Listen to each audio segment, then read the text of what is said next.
Maka bagaimana kemudian Rasulullah terluka, ya, bahkan gigi geraham beliau copot, gitu. Seperti itu. Nah, jadi bagaimana para sahabat berusaha mengungsikan Rasulullah ke tempat yang lebih aman, gitu.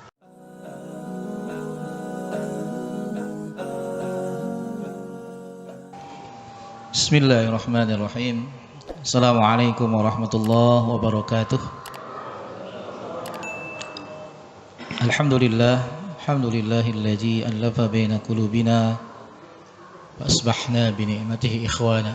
Asyhadu an la ilaha illallah wahdahu la syarikalah wa asyhadu anna Muhammadan abduhu wa rasuluhu alladzi la nabiyya ba'dah. Allahumma salli wa sallim wa barik ala nabiyyina wa rasulina Muhammad wa ala alihi wa sahbihi ajma'in. Qala Allah Ta'ala fil Qur'anil Karim, A'udzu billahi minasy syaithanir rajim, ya ayyuhalladzina amanu taqullaha haqqa tuqatih wa la tamutunna illa wa antum muslimun. Shadaqallahul azim. Bapak hadirin, kita lanjutkan kajian kita tentang perang Badar, perang pertama yang dialami oleh kaum muslimin. Kita sampai di bahasan tentang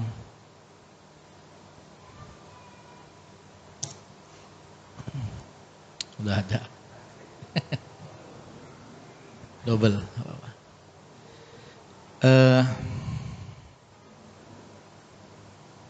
Yaitu ketika terjadi, kalau nggak salah sampai mana ya, perang tanding bukan? Oh, masih mata-mata ya. Ya, kalau pakai lalu.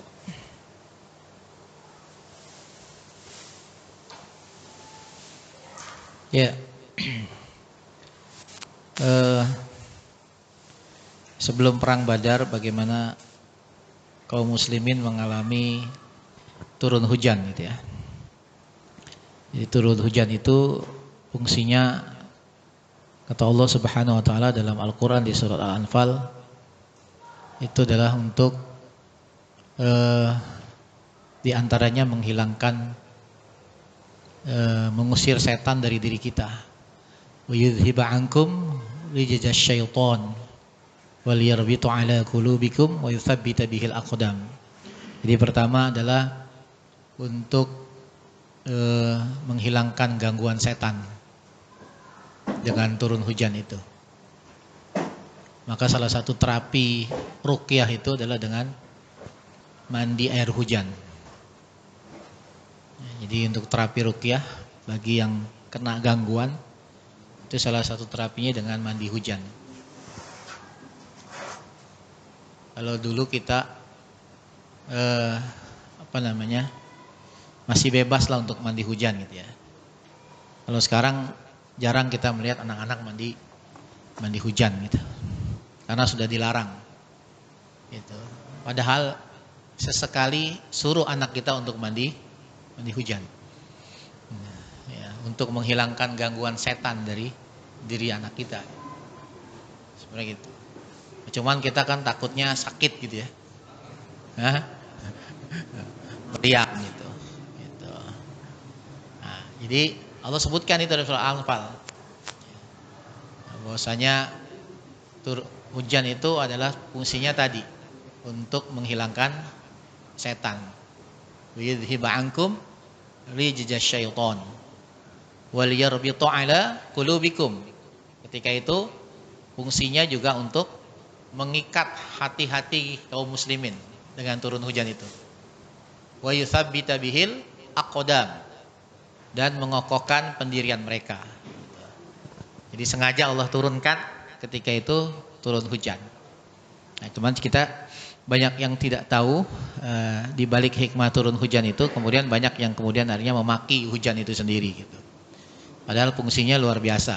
Ya, fungsinya tidak ada yang Rabbana ma khalaqta hadza batila. tidak ada yang Allah ciptakan itu sia-sia semuanya. Jadi kayak ada jamaah saya tuh kayak kanker mulut gitu. Kanker mulut. Jadi sudah pernah dioperasi tapi kemudian sekarang kumat lagi. Jadi ketika diselidiki apa sebabnya? Sebabnya adalah dulu dia sering mengkonsumsi Listerine. Ya, pewangi ya. Kumur-kumur ya.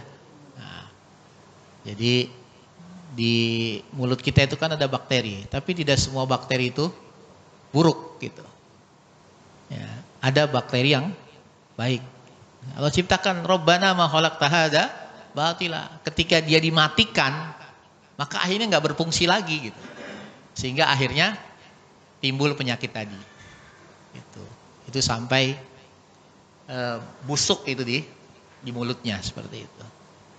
Jadi nanti akan ada apa? Katanya operasi ganti rahang apa seperti itu.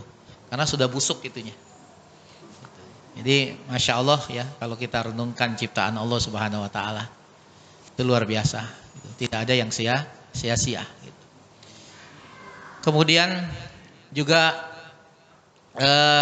bagaimana Rasulullah pada awalnya pada saat perang Badar itu menempati posisi yang tidak strategis. Kemudian hal ini dilihat oleh sahabat Al-Munzir. Lalu dia bertanya, ya Rasul, apakah penempatan posisi ini wahyu bukan? Kata Rasul, itu pendapatku saja. Kalau menurutku ini kurang strategis. Ya, kurang strategis. Yang tepat itu ketika posisinya dekat sumur Badar. Nah, itu posisi yang paling strategis. Maka akhirnya Rasulullah mengiyakan dan mengikuti saran dari sahabat Al-Munzir tadi. Maka disitulah posisi, dan disitu pula kemudian Rasulullah membuat tenda. Rasulullah dibuatkan tenda secara khusus gitu, untuk melindungi beliau dari serangan musuh kalau terjadi sesuatu gitu. Dan memang kalau kita bandingkan dengan perang Uhud seperti itu, Rasulullah nggak dikasih tenda kan gitu. Makanya ketika ada serangan balik, wah luar biasa itu, kocar kacir kaum muslimin ya. Rasulullah menjadi pusat penyerangan musuh gitu. Pusat penyerangan musuh sampai-sampai ketika itu bagaimana para sahabat yang ada sekeliling Rasul cuman hanya 9 orang maaf, 2 orang muhajirin dan 7 orang ansor. Ini 9 orang ini menjadi tameng bagi Rasulullah Shallallahu Alaihi Wasallam. Jadi strategi Uhud beda dengan strategi di Badar. Maka bagaimana kemudian Rasulullah terluka, ya. Bahkan gigi geraham beliau copot, gitu. Seperti itu. Nah, jadi bagaimana para sahabat berusaha mengungsikan Rasulullah ke tempat yang lebih aman. Gitu. Itu ketika di perang Uhud seperti itu. Sampai ketika diungsikan pun saking lelahnya, saking capeknya Rasulullah beberapa kali terperosok ke dalam lubang. Gitu. Sambil beliau meringis kesakitan, beliau diungsikan oleh para sahabat. Dan para sahabat bukan nggak sakit juga, mereka semuanya sakit merasakan. Ya. Tidak ada di tubuh mereka yang tidak ada lukanya semuanya. Dan lukanya rata-rata di atas 10 atau 20 luka di tubuhnya. Apakah itu sabetan pedang, tombak dan lain sebagainya. Walaupun akhirnya Rasulullah berhasil diungsikan ya, dalam perang Uhud itu. Nah itu, jadi ini kemarin saya sampaikan atas usul dari sahabat Sa'ad bin Mu'az. Sa'ad bin Mu'az. Dia yang usulkan agar Rasulullah menempati tenda khusus. Dari situlah Rasulullah bolak-balik mengomando pasukan seperti itu. Hingga akhirnya malam 17 Ramadan, malam 17 ya, tahun 2 Hijriah. Di saat kaum muslimin Allah berikan tidur dengan tenangnya, sementara pihak musuh itu berpesta pora di malam itu. Ya, mabuk-mabukan dan lain sebagainya, mereka bermain musik untuk menyambut peperangan besok hari gitu. Tapi kaum muslimin Allah tidurkan dengan tenang. Seperti itu. Hingga pagi harinya mereka bangun dengan segar sekali. Nah kemudian ketika esok harinya sudah bertemu, terjadilah perang tanding. Ya, perang tanding. Ketika itu yang diperintahkan Rasul untuk maju itu orang-orang Ansor. Tapi ditanya oleh mereka, kalian siapa? Kalau Al-Gojo dari Quraisy itu adalah keluarga Syaibah. Ya, keluarga Utbah. Utbah bin Rabi'ah, Syaibah bin Rabi'ah, dan Walid bin Utbah. Jadi Utbah dengan adiknya, Syaibah bin Rabi'ah, dan dengan anaknya, Walid bin Utbah. Jadi satu keluarga. Kenapa? Kenapa mereka yang maju? Gitu. Padahal masih ada Al-Gojo yang lain. Karena sebelumnya sebenarnya ketika mereka mendapatkan kabar dari Mekah, sesungguhnya Abu Sufyan sudah selamat sampai di Mekah. Maka ketika itu Abu Sufyan meminta, sudah kalian kembali saja ke Mekah. Urusan sudah beres, gak usah dilanjutkan ke Badar. Termasuk ketika itu juga Utbah bin Rabi'ah mengatakan begitu. Kata Hakim bin Hizam yang sebenarnya dia sudah masuk Islam, tapi Rasulullah tempatkan di pasukan musuh, gitu ya. Pura-pura belum masuk Islam, maka memberikan saran juga kepada Utbah. Udah Utbah, balik aja.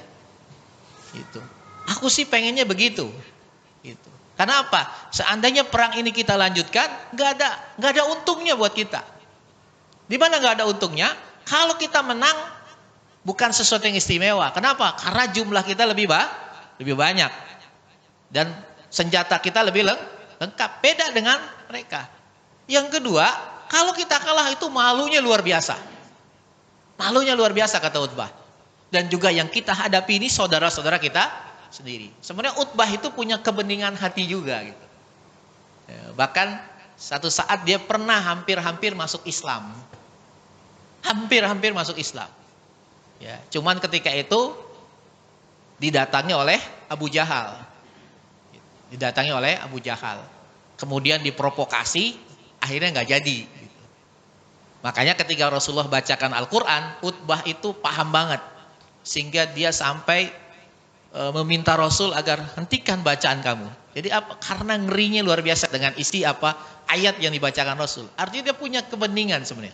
Cuman tadi, ya, secara pribadi dia pengen beda dengan Abu Jahal, beda dengan Abu Lahab. Memang nggak pernah terbersit dalam hatinya ingin masuk Islam. Tapi kalau Utbah ada sebenarnya. Cuman karena berteman dengan teman yang kurang tepat, itu dengan Abu Jahal akhirnya seperti itu. Ya, jadi teman yang apa ya jahatnya luar biasa tuh Abu Jahal seperti itu. Maka kata Utbah, udah aku juga ingin sesuai dengan usulmu wahai Hakim bin Hizam, kita balik aja, nggak ada gunanya. Buat apa? Nah, tapi orang yang itu gimana tuh si Abu Jahal? Coba deh kamu tanya deh Abu Jahal, gimana sikapnya? Kita balik atau enggak? Gitu. Lalu ditanyalah Abu Jahal. Apa kata Abu Jahal ketika mendengar Utbah juga kepengennya balik? Kata Utbah, kata Abu Jahal, Utbah kayak perempuan. Dia penakut. Dan aku juga tahu kenapa dia lebih memilih pulang. Karena di sana ada anaknya. Jadi anaknya Utbah, namanya Huzaifah bin Utbah, itu sudah masuk Islam. Dan ketika itu ikut perang. Ya, ikut perang. Maka ketika itu disampaikan oleh kepada Utbah, Utbah marahnya luar biasa. Ya. Belum tahu Abu Jahal siapa Utbah bin Rabi'ah. Kita lihat nanti dalam peperangan yang sesungguhnya. Kalau begitu kita tetap berangkat menuju ke Badar, kata Utbah. Maka begitu perang tanding, keluarga inilah yang maju. Dia ingin membuktikan bahwa dia tidak seperti apa yang dikatakan oleh Abu Jahal. Itu gengsinya luar biasa. Ya, jadi ingin membuktikan. Di perang Uhud juga sama. Ada di pihak kaum muslimin yang ikut perang karena gengsi. Gitu. Pada awalnya dia nggak mau ikut perang, nggak mau ikut perang. Jadi ketika kaum muslimin berangkat ke Uhud, dia pulang ke rumah justru. Tapi begitu di rumah, Dilihat oleh kaum wanitanya, kok kamu nggak perang, sementara yang lain perang. Itu. Kamu kayak perempuan, kamu pengecut. Dibully seperti itu oleh kaum perempuan. Akhirnya apa? Dia gengsinya naik, lalu disiapkan segala perlengkapan perang, lalu dia ikut berangkat ke Uhud. Dan beberapa pasukan musyrikin itu tewas ya oleh Guzman, ini namanya Guzman. Tapi ketika itu sahabat mengira pada saat melihat jenazahnya, wah Guzman, melihat bagaimana Guzman di medan pertempuran luar biasa. Banyak musuh yang tidak sanggup menghadapi Guzman. Bahkan 2 orang pembawa bendera Quraisy mati di tangan Guzman. Ya. Tetapi ternyata Rasulullah mengatakan, enggak, dia di neraka, kata Rasulullah. Ya. Padahal sahabat mengira, karena ngelihat sepak terjangnya Guzman, sehingga mengira, wah ini mah masuk surga. Tapi kata Rasul, enggak, dia di neraka. Apa sebabnya? Ternyata ketika dia terluka, dia tidak bisa menahan sakitnya. Lalu dia bunuh diri dengan anak panah yang ada di tangannya. Dan dia pun ketika ditanya, untuk apa kau ikut perang? Bukankah tadinya kamu gak ikut perang? Gak mau ikut perang? Karena aku membela kehormatan sukuku, kabilahku. Bukan untuk Islam. Bukan untuk agama ini. Maka dia mati dalam keadaan kafir jahiliyah. Padahal ikut perang. Seperti itu. Nah begitu juga dengan yang terjadi pada Utbah gitu ya. Jadi bagaimana kegengsian sehingga terjadilah perang tanding. Ketika melihat utusan Rasul itu yang akan menjadi lawannya, ditanya, kalian siapa? Ini, aku nggak kenal. Kalian bukan tandingan kami, kata Utbah. Kami pengen saudara-saudara kami sendiri yang keluar. Ya, saudara kami sendiri yang keluar. Jangan kalian. Kami nggak ada urusan dengan kalian. Maka kemudian Rasulullah menunjuk Ali bin Abi Thalib, Hamzah dan Ubaidah bin Al-Haris. Ya, Ubaidah berhadapan dengan Utbah, Ali dengan Hamzah dengan Syaibah bin Rabi'ah, dan Ali berhadapan dengan Walid bin Utbah, anaknya Utbah. Ya, perang tanding ini. Maka tidak ada kesulitan bagi Hamzah untuk membunuh Syaibah. Tidak ada kesulitan bagi Ali bin Abi Thalib untuk membunuh Walid bin Utbah. Agak sedikit kesulitan adalah Ubaidah bin Haris ketika berhadapan dengan Utbah. Dia juga terluka walaupun akhirnya Utbah juga tewas. Bahkan kemudian Ubaidah bin Haris ini dalam perjalanan setelah perang Badar menuju Madinah meninggal dunia, syahid. Karena lukanya yang begitu parah seperti itu. Nah ini perang tanding dulu. Jadi bagaimana menunjukkan ini benar-benar perang saudara gitu. Ini perang saudara ini sebenarnya. Ya. Maka setelah itu dilakukan, maka kemudian barulah dilakukan perang secara massal, perang kolosal. Ya. Nah itulah akhirnya kemudian berkecamuk kaum muslimin yang walaupun jumlahnya lebih sedikit dibanding dengan kaum musyrikin, tapi kemudian bisa menguasai keadaan dan mendapatkan kemenangan.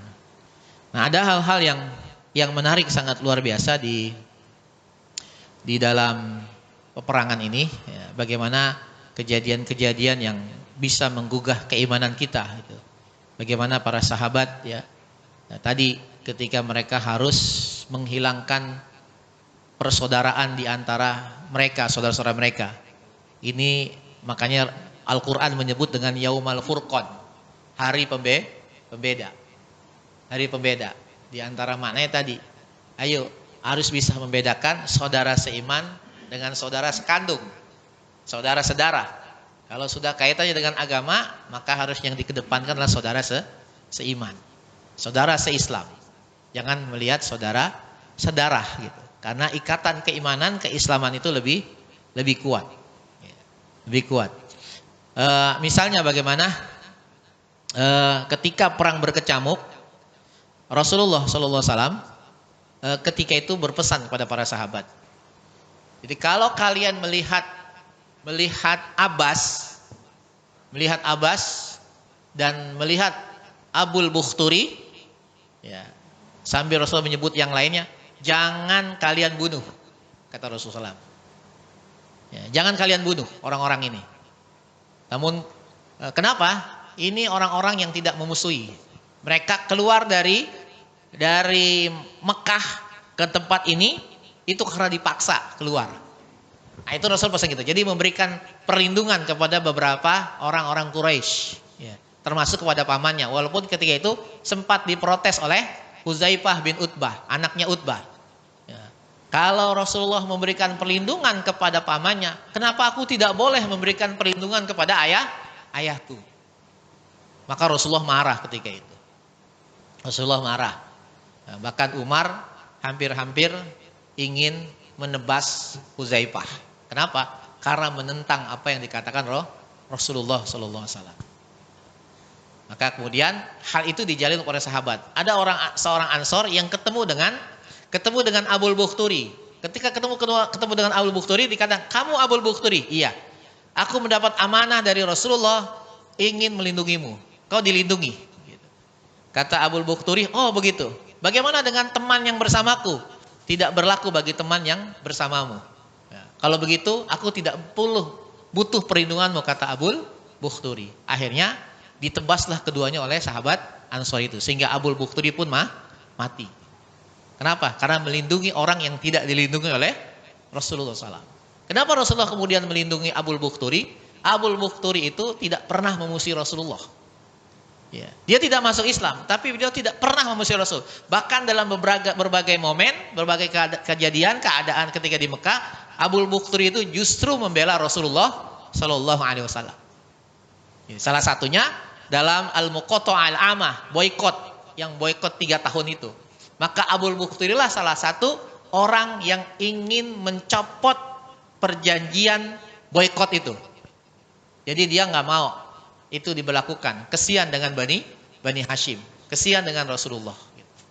Nah, dia orangnya, makanya Rasulullah teringat akan apa yang dilakukan oleh Abul Bukhturi, sehingga Rasulullah memberikan jaminan keamanan. Tapi qadarullah, dia menolak diberikan jaminan keamanan sehingga tewas di tangan seorang Ansor. Dan Rasulullah tidak marah. Rasulullah tidak marah seperti itu. Begitu juga dengan Abbas yang memang dipaksa untuk berangkat keluar dari Mekah. Kemudian juga bagaimana kita melihat seorang Abdurrahman bin Auf. Abdurrahman bin Auf itu bersahabat dekat dengan Umayyah bin Khalaf, bekas majikannya Bilal. Ketika masih di Mekah, masih jahiliyah, ini 2 sahabat. Nah, ketika dalam peperangan itu, pada saat Abdurrahman bin Auf sedang mengumpulkan ghanimah, ketika itu dia melihat Umayyah sedang bersama dengan anaknya, dengan putranya. Lalu kata Umayyah, wahai Abdurrahman bin Auf, sedang apa kau? Aku sedang mengumpulkan harta ini. Aku bisa memberikan lebih dari apa yang sedang kau lakukan ketika engkau mau memberikan perlindungan kepadaku, kata Umayyah.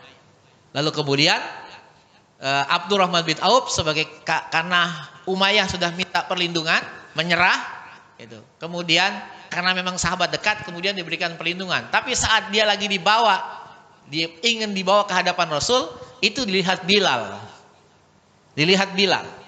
Maka ketika itu Bilal berteriak, Umayyah, ya, aku tidak akan pernah selamat kalau orang ini selamat, kata Bilal. Maka kemudian Bilal memanggil para sahabat yang lain. Ini nih didengkot Quraisy. Maka kemudian ketika itu semua sahabat menyerang Umayyah, yang ketika itu sedang bersama dengan Abdurrahman bin Auf. Sehingga Abdurrahman bin Auf mengatakan, ini sudah saya lindungi, dia sudah minta jaminan keamanan. Tidak bisa, kata Bilal. Kalau orang ini selamat, kita nggak selamat, kata Bilal. Kemudian sambil melindungi tubuh Umayyah yang berusaha untuk diserang oleh para sahabat, bahkan sedikit banyak tubuh dari Abdurrahman bin Auf terluka oleh sabetan pedang para sahabat yang menyerang Umayyah bin Khalaf. Sehingga akhirnya Umayyah pun tewas. Nah ini. Kemudian juga yang kejadian bagaimana Umar bin Khattab harus berhadapan dan membunuh pamannya sendiri. Yang ketiga di Mekah, bagaimana pamannya ini memberikan perlindungan kepada Umar ketika Umar itu mau dikeroyok oleh orang-orang kafir Quraisy. Jadi setelah Umar masuk Islam, bagaimana Umar memberikan pengumuman kepada orang-orang Mekah, saya sudah masuk Islam. Gitu. Siapa yang mau menghalangi saya, kata Umar. Setelah itu Umar pulang, maka ketika itu banyak orang-orang Quraisy yang ingin datang ke rumah Umar dan ingin mengeroyok Umar. Tapi begitu, ketika itu ada pamannya, Al-As bin Hisham. Kata Al-As, dikatakan, kalian mau apa? Nih Umar, dia udah masuk Islam. Lalu dia menantang kita. Ya, kalian pulang. Jangan macam-macam sama saya. Gitu. Akhirnya mereka kembali. Jadi Umar juga pernah mau dikeroyok. Bahkan Umar itu bukan hanya mau dikeroyok, sebelumnya pun pernah dikeroyok. Sampai Umar juga jatuh pingsan. Ya, karena bagaimana berantem dari pagi sampai sore gitu. Adu kekuatan. Berantem tuh Umar dengan tokoh-tokoh Quraisy. Sehingga Umar juga lemas gitu. Gak kuat juga akhirnya. Dia pingsan. Seperti itu. Tapi dia ulangi tadi. Tantangan-tantangan berikutnya dia ulangi seperti itu. Walaupun dalam hijrah ada sedikit perbedaan. Berita yang kita selama ini mungkin terima. Tentang bagaimana Umar mau hijrah itu menantang. Gitu. Jadi siapa yang mau istrinya jadi janda, anaknya jadi yatim, maka silakan cegat saya di sana. Itu kalau kita melihat misi Rasulullah dalam hijrah, itu sepertinya bertentangan. Riwayat yang menyatakan itu. Kenapa? Karena hijrah itu sirriyah, diam-diam. Gitu. Jadi nggak boleh menampakkan. Rasul saja diam-diam hijrahnya. Masa sahabat terang-terangan ya. Ya.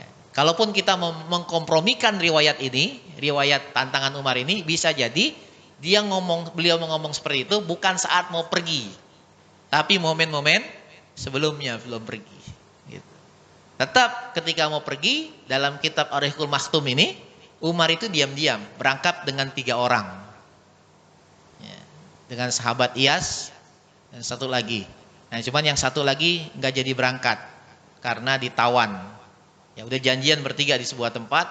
Ini nanti kita ketemu, kita berangkat ke Madinah bertiga. Ternyata yang satunya nggak nongol, dia nggak lolos. Nah, tinggal Umar berdua dengan sahabat Iyas. Sampailah mereka dengan aman di Kuba, seperti itu. Di Kuba lah kemudian keduanya bertemu dengan Abu Jahal, seperti itu. Kemudian Iyas dirayu oleh Abu Jahal, dibohongin bahwasanya ibunya menanyakannya, maka dia diminta pulang lagi ke Mekah. Gitu. Jadi kalau kita kompromikan riwayat itu bisa jadi yang dikatakan oleh Umar itu sebelum bukan tepat pada saat dia mau berangkat di hijrah. Karena hijrah itu misi rahasia. Misi rahasia.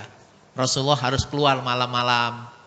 Ketika mau persiapan pun beliau mendatangi rumah Abu Bakar, diam di siang hari bolong, lalu menutupi tubuh beliau agar tidak dilihat oleh orang-orang kafir Quraisy. Ya, bahkan ketika Rasulullah masuk ke rumah Abu Bakar, dipersilakan Abu Bakar masuk, kata Rasulullah, yang ada di sini tolong suruh keluar semua, kata Rasul. Jangan ada orang di rumahmu wahai Abu Bakar. Aku ingin menyampaikan sesuatu kepadamu. Tapi kata Abu Bakar, di rumahku cuma ada 2 putriku, yaitu Aisyah dan Asma. Oh kalau begitu ya nggak apa-apa. Disitulah Rasul menyampaikan ingin hijrah dengan ditemani oleh Abu Bakar. Gitu. Jadi dari apa yang Rasul saja sembunyi-sembunyi gitu. Tapi nggak mungkin Rasulullah mengizinkan para sahabat itu melakukan secara terang-terangan, nggak mungkin. Jadi kalaupun kita kompromikan riwayat itu, bisa jadi bukan saat Umar ingin berangkat, tapi di waktu-waktu sebelumnya, seperti itu. Nah, kemudian juga Abu Bakar, bagaimana dia harus berhadapan dengan anaknya sendiri, Abdurrahman, yang ketika itu masih kafir. Jadi Abu Bakar itu berhadapan dengan anaknya masih kafir. Bahkan bagaimana kedua orang ini saling mencela istilahnya. Wahai anak kafir, anak durhaka. Kemudian kata anaknya Abdurrahman, wahai orang tua renta. Ya, itu perang seperti itu. Jadi berhadapan keduanya gitu. Jadi tidak hanya satu sahabat, tapi banyak sahabat yang mengalami hal semacam itu gitu. Begitu juga dengan tadi Abu Huzaifah, anak dari Utbah bin Rabi'ah. ketika dia harus berada di pihak yang berbeda dengan ayah dan saudara-saudaranya dan juga pamannya. Tapi dia mampu membedakan antara keimanan dengan kekafiran. Nah itu makanya yaumal furqan. Yaumal furqan. Ya.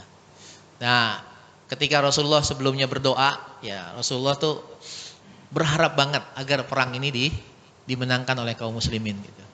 Sampai beliau berdoa dengan yang menurut Abu Bakar berlebihan gitu. Ya Rasul, udah jangan begitu. Allah pasti mendengar dan mengabulkan doamu gitu. Maka tidak lama kemudian Rasulullah mengabarkan kepada Abu Bakar, wahai Abu Bakar, berbahagialah karena aku melihat Jibril sudah datang. Jibril sudah datang di antara gelombang-gelombang debu gitu, sambil menunggangi kudanya. Jadi ketika perang sudah berkecamuk, baru tuh Allah turunkan bala tentara berupa para malaikat. Dan datangnya pun tidak langsung 1000 gitu.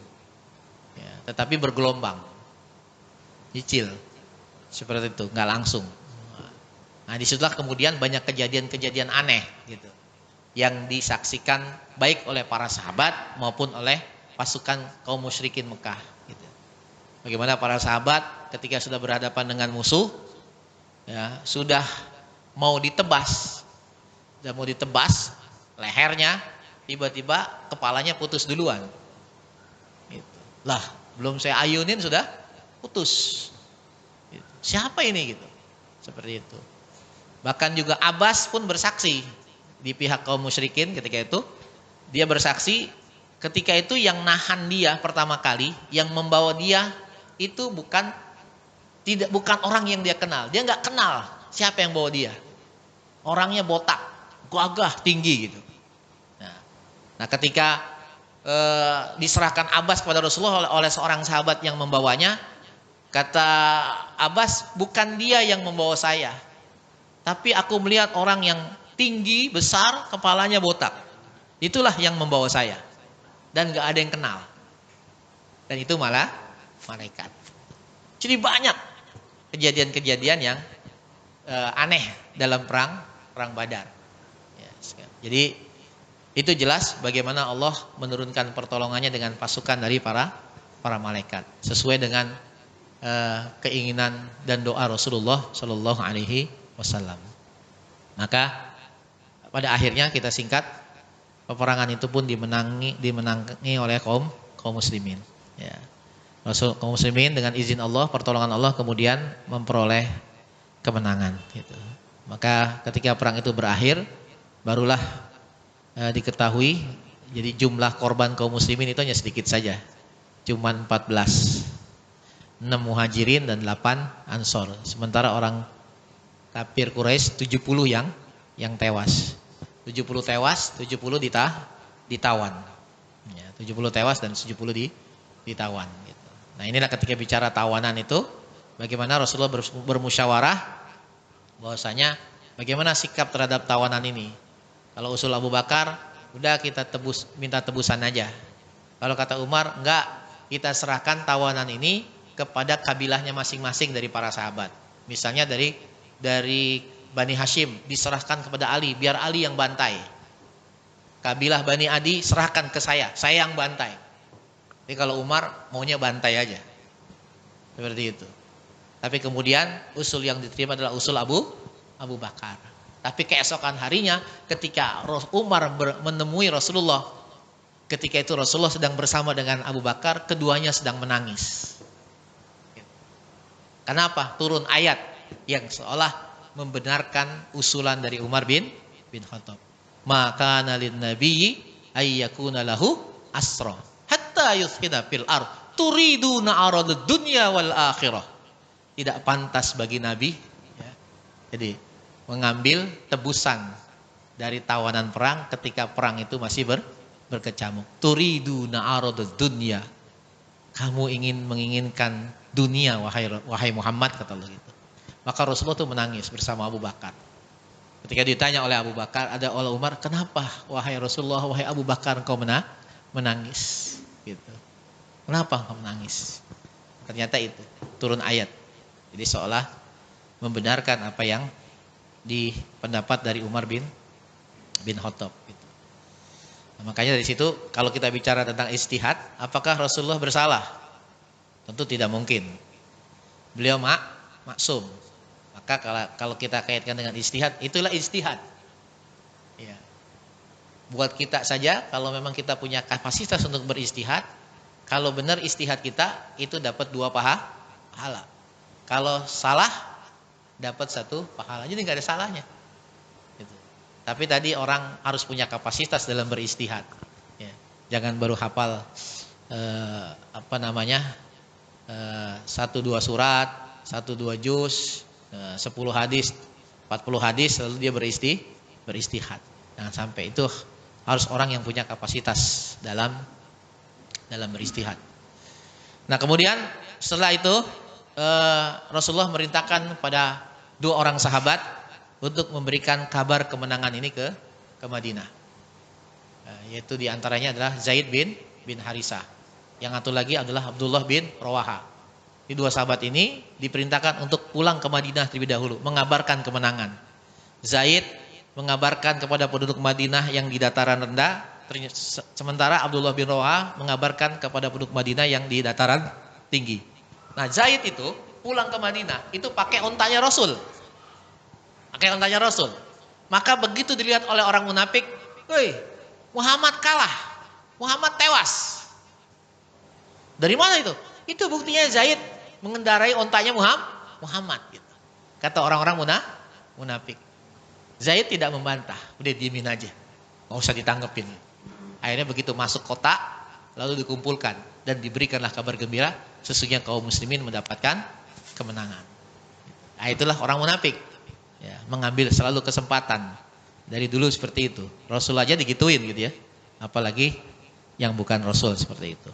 Begitu juga dengan Mekah, sebelum mereka kembali, kabar kekalahan sudah mereka terima. Ya, betapa terpukulnya mereka, orang-orang Mekah, sehingga beberapa lamanya mereka dirundung duka yang sangat dalam. Termasuk ketika itu juga paman Rasul Abu Lahab yang tidak ikut perang. Ya, dia juga kecewa, dia juga bersedih dengan kekalahan itu. Ya, tapi kemudian kurang lebih sepekan setelah kejadian perang Badar, Abu Lahab pun mati dalam keadaan yang hina. Kemudian juga bagaimana dalam Al-Quran Allah banyak berkisah tentang perang Badar. Sebagaimana saya awal sampaikan, itu di surat Al-Anfal banyak sekali tentang perang Badar. Dan juga bagaimana surat Al-Anfal tadi diawali dengan satu kasus. Ya, makanya ayat itu didahulukan dengan kata-kata yas'alunaka. Mereka bertanya kepada Muhammad tentang harta rampasan perang. Ya, karena apa? Masing-masing pasukan kaum muslimin merasa mereka yang berjasa dalam kemenangan itu. Sehingga akhirnya mereka merasa paling berhak yang dapat banyak dari ghanimah tadi gitu. Maka kemudian Allah menurunkan surat Al-Anfal. Bahwasanya harta rampasan perang itu adalah milik Allah dan Rasulnya. Al-anfalu lillahi war rasul. Harta rampasan milik Allah dan Rasulnya. Fattakullahu aslihu dzata bain. Jangan kalian ributin. Itu milik Allah dan Rasulnya. Serahkan pembagiannya kepada Allah dan Rasulnya. Jangan merasa kalian paling berjasa dalam perang itu sehingga mendapatkan kemenangan. Fattakullahu aslihu dzata. Maka bertakwalah kalianlah. Takutlah kalian kepada Allah dan perbaiki hubungan di antara kalian. Itu terlihat tuh dari ayat ini bagaimana para sahabat itu agak sedikit ada masalah gitu. Ya, jadi tadi karena masing-masing punya beranggapan paling berjasa, maka kata Allah selesaikan urusan ini. Islah buru-buru. Wa atiullaha wa rasulahu in kuntum mu'minin. Taatlah kepada Allah dan Rasulnya jika kalian adalah orang-orang yang beriman. Jadi itulah diantara pernah saya sampaikan juga masalah kaum muslimin seperti itu. Ya, cuman memang dulu sahabat masih ada Rasulullah sehingga masalah cepat selesai. Turun ayat selesai. Mereka semua sami'na wa ata'na seperti itu. Ya, sementara kita sekarang ya walaupun menurut saya harusnya lebih cepat lagi gitu. Harusnya. Kenapa? Karena dulu wahyu belum semua turun. Belum semua turun. Jadi artinya ada masalah, nunggu wahyu turun dulu biar selesai. Ini sekarang kalau ada masalah tinggal buka Quran, ada jawabannya. Buka hadis, ada jawabannya semua. Harusnya juga bisa selesai. Tapi seringnya tidak selesai. Seringnya tidak selesai. Sehingga antar kita ya terjadi tadi kerenggangan ukhuwah gitu. Nah ini, jadi inilah peristiwa, saya beri persingkat lagi tentang perang Badar ya. Bagaimana Allah memberikan kemenangan kepada kaum muslimin. Nah, inilah kemenangan pertama, perang pertama dan kemenangan pertama yang dialami oleh kaum muslimin ya. Banyak pelajaran yang Allah berikan kepada kaum muslimin dalam perang Badar ini. Sehingga nanti dalam perang Uhud mereka lebih percaya diri untuk menghadapi, walaupun kemudian jumlah mereka juga lebih sedikit. Wallahu a'lam bishawab. Ya. Demikian mungkin ya, kita sudahi tentang bahasan kita tentang perang Badar. Ya, insyaallah nanti kita lanjutkan dalam bahasan-bahasan berikutnya. Enggak, sudah kita nanti beralih ke perang Uhud saja nanti. Ya, perang Uhud. Langsung ke perang Uhud saja. Walaupun ada peristiwa lain sebelum di perang Uhud. Salah satunya perang Bani Qainuqa. Ya, jadi ada perang lagi sebenarnya. Demikian. Sudah masuk? Apa mau ada tanya jawab? Ada pertanyaan? Udah masuk Isa tadi. Udah masuk Isa? Ya. Baik. Kita cukupkan. InsyaAllah kita ketemu di bulan depan dalam bahasan InsyaAllah perang Uhud. InsyaAllah. Gitu. Lebih detail lagi nanti akan kita bahas di bulan depan. Tadi saya sudah singgung-singgung kemarin di pertemuan juga saya singgung-singgung tentang perang Uhud, tapi nanti akan lebih detail lagi kita di perang Uhud. Demikian, lebih kurangnya saya maaf. Kita tutup dengan doa kafaratul majelis. Subhanakallahumma bihamdik asyhadu an la ilaha illa anta astaghfiruka wa atubu ilaik. Assalamualaikum warahmatullahi wabarakatuh.